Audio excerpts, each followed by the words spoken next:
Assalamualaikum warahmatullahi wabarakatuh. Hai semuanya. Perkenalkan, nama saya Ferry Kurniawan dari kelas 12. Dan saya Kesha Renaya Putri dari kelas 12 MIPA 7. Di sini kita akan melakukan sebuah praktikum mengenai sel elektrolisis dan katode. Tujuan dari praktikum ini yaitu mengetahui reaksi-reaksi di anode dan katode pada proses elektrolisis dari beberapa larutan yang berbeda. Elektrolisis merupakan proses penguraian larutan elektrolit yang sudah diberi arus listrik searah. Nah, sel tempat berlangsungnya si proses tersebut disebut dengan sel elektrolisis. Sel elektrolisis terdiri dari larutan yang dapat menghantarkan listrik disebut dengan larutan elektrolit dan beberapa elektrode yang dicelupkan pada larutan tersebut. Alat dan bahan, gelas dan air,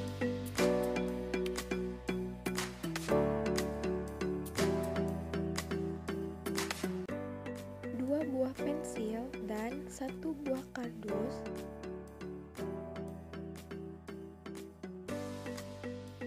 Nah, pertama-tama siapkan 2 buah pensil yang nanti fungsinya sebagai elektroda. Kemudian siapkan 1 papan kardus yang sudah dilubangi sesuai dengan diameter dari pensil itu. Masukkan kedua buah pensil ke dalam lubang yang ada dalam papan kardus dan atur ketinggian pensil, harus sesuai ya, soalnya nanti dicelupkan pada larutan kardus.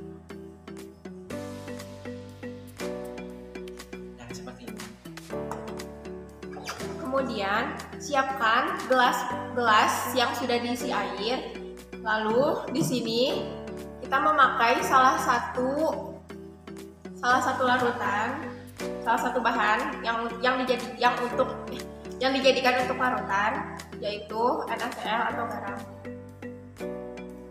Masukkan secukupnya ke dalam gelas yang sudah terisi air.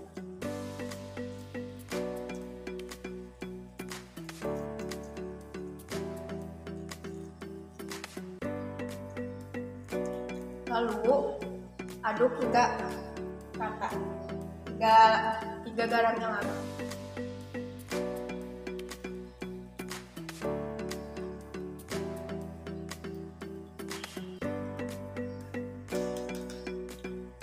Nah, setelah garamnya larut dan menjadi larutan elektrolit, kemudian kita ininya dulu nih, si penghantar listriknya dulu, hubungkan kabel menggunakan si penyebit buaya ini kepada baterai 9 volt.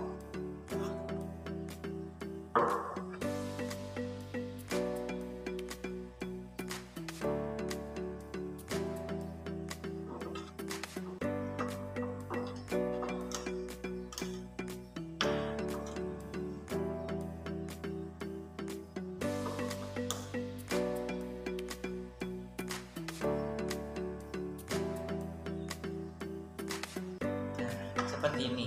Pastikan si penyebit buayanya ini ya, kokoh ya, menyebit ke si baterai. Kemudian siapkan kedua pensil tadi yang sebagai grafitnya dan masukkan kepada larutan garam.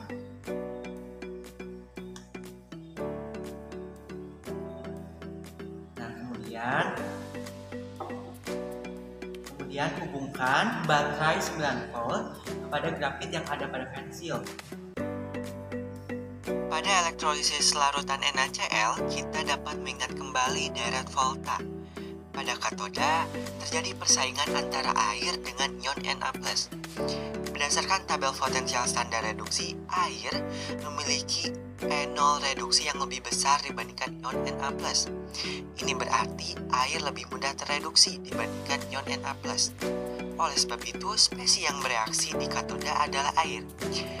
Sementara berdasarkan tabel potensial standar reduksi, nilai E0 reduksi ion Cl- dan air hampir sama. Oleh karena oksidasi air memerlukan potensial tambahan atau over voltage, maka oksidasi ion Cl- lebih mudah dibandingkan dengan oksidasi air. Oleh sebab itu, spesies yang bereaksi di anoda adalah ion Cl-. Dengan demikian, reaksi yang terjadi pada elektrolisis larutan garam adalah sebagai berikut. Pada katoda, 2H2O plus 2 elektron menjadi H2 plus 2 OH-. Pada anoda, 2Cl- menjadi Cl2 plus 2 elektron. Reaksi elektrolisisnya 2Cl- plus 2H2O menjadi Cl2 ditambah H2 ditambah 2 OH-. Reaksi elektrolisis larutan garam menghasilkan gelembung gas H2 dan ion OH- di katoda serta gelembung gas Cl2 di anoda. Arus listrik dari baterai melewati di antara dua elektroda pensil. Air terbagi menjadi hidrogen dan gas klor yang mengumpulkan gelembung sebagai sangat kecil di sekitar masing-masing ujung pensil. Hidrogen mengumpul di sekitar katoda atau kutub negatif dan gas klorin mengumpul di sekitar anoda, kutub positif. Bagaimana kita bisa mendapatkan klorin dari H2O? Karena dalam percobaan ini kita menggunakan garam, maka gas klor keluar dari garam tersebut atau NaCl oksigen tidak dapat keluar dari percobaan ini. Itu karena atom oksigen dari air menggabungkan dalam cairan dengan garam untuk membentuk ion hidroksil. Lalu, kenapa sih bisa terbentuk gelembung-gelembung gas pada masing-masing ujung pensil? Simak pembahasan berikut. Pada praktikum kali ini, kita gunakan garam atau NaCl dan air. Kemudian menggunakan elektroda karbon yang telah dialiri arus listrik positif dan negatif. Kemudian di sini ada NaCl yang terdiri dari ion Na+ dan Cl-. Lalu ada air atau H2O yang terdiri dari ion H+ dan ion OH-. Pada praktikum kali ini terbentuk gelembung-gelembung gas pada anoda dan katoda. Lalu gelembung-gelembung gas apa sih itu? Pada anoda yang bermuatan positif, maka akan menarik ion-ion yang bermuatan negatif. Salah satunya adalah ion Cl- yang kemudian akan memberikan elektronnya kepada anoda. Disinilah terjadi proses oksidasi dengan rumus 2Cl- menjadi Cl2 plus 2E. Cl- yang melepas elektronnya bergabung menjadi molekul diatomik Cl2 atau biasa disebut dengan gas klorin. Jadi, gelembung-gelembung yang terbentuk pada anoda adalah gas klorin. Dan jika gelembung-gelembung gas tersebut ditampung dalam suatu tabung reaksi, maka akan terlihat bahwa warna dari gas klorin adalah hijau.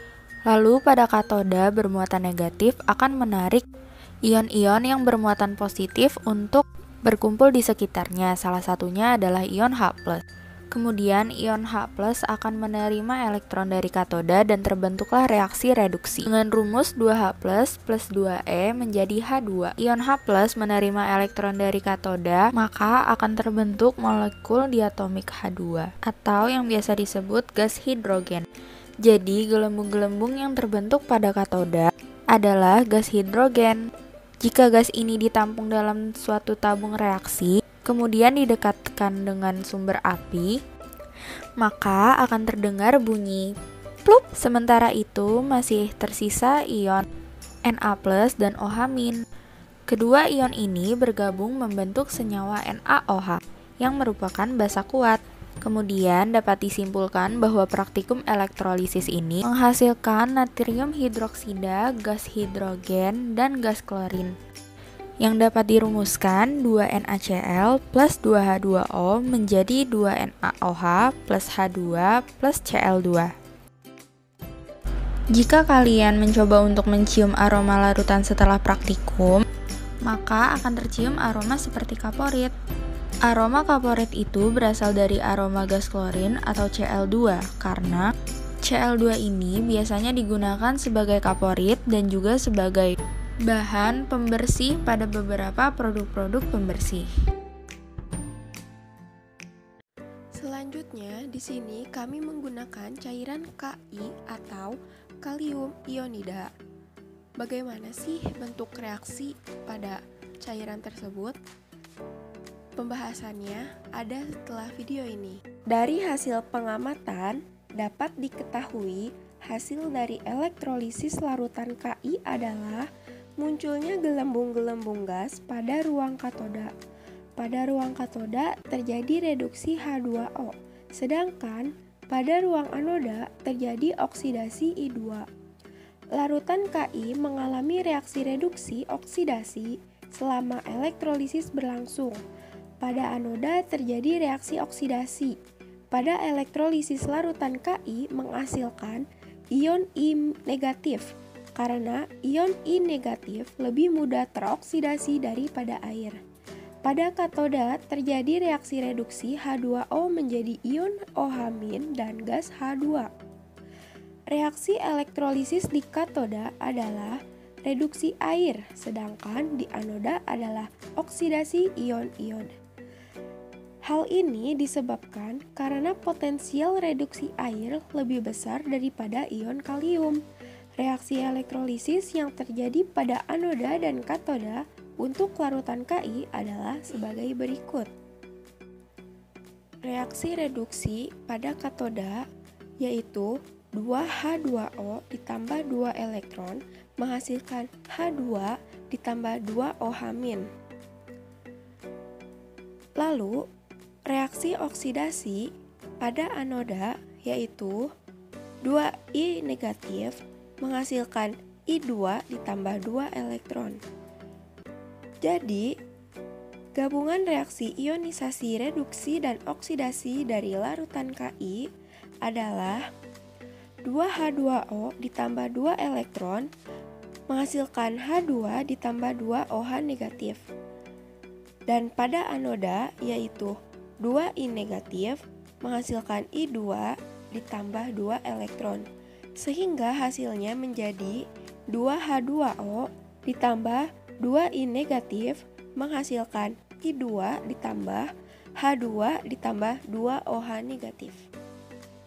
Nah, teman-teman, sekian video praktikum dari kita. Kurang lebihnya mohon dimaafkan. Wassalamualaikum warahmatullahi wabarakatuh.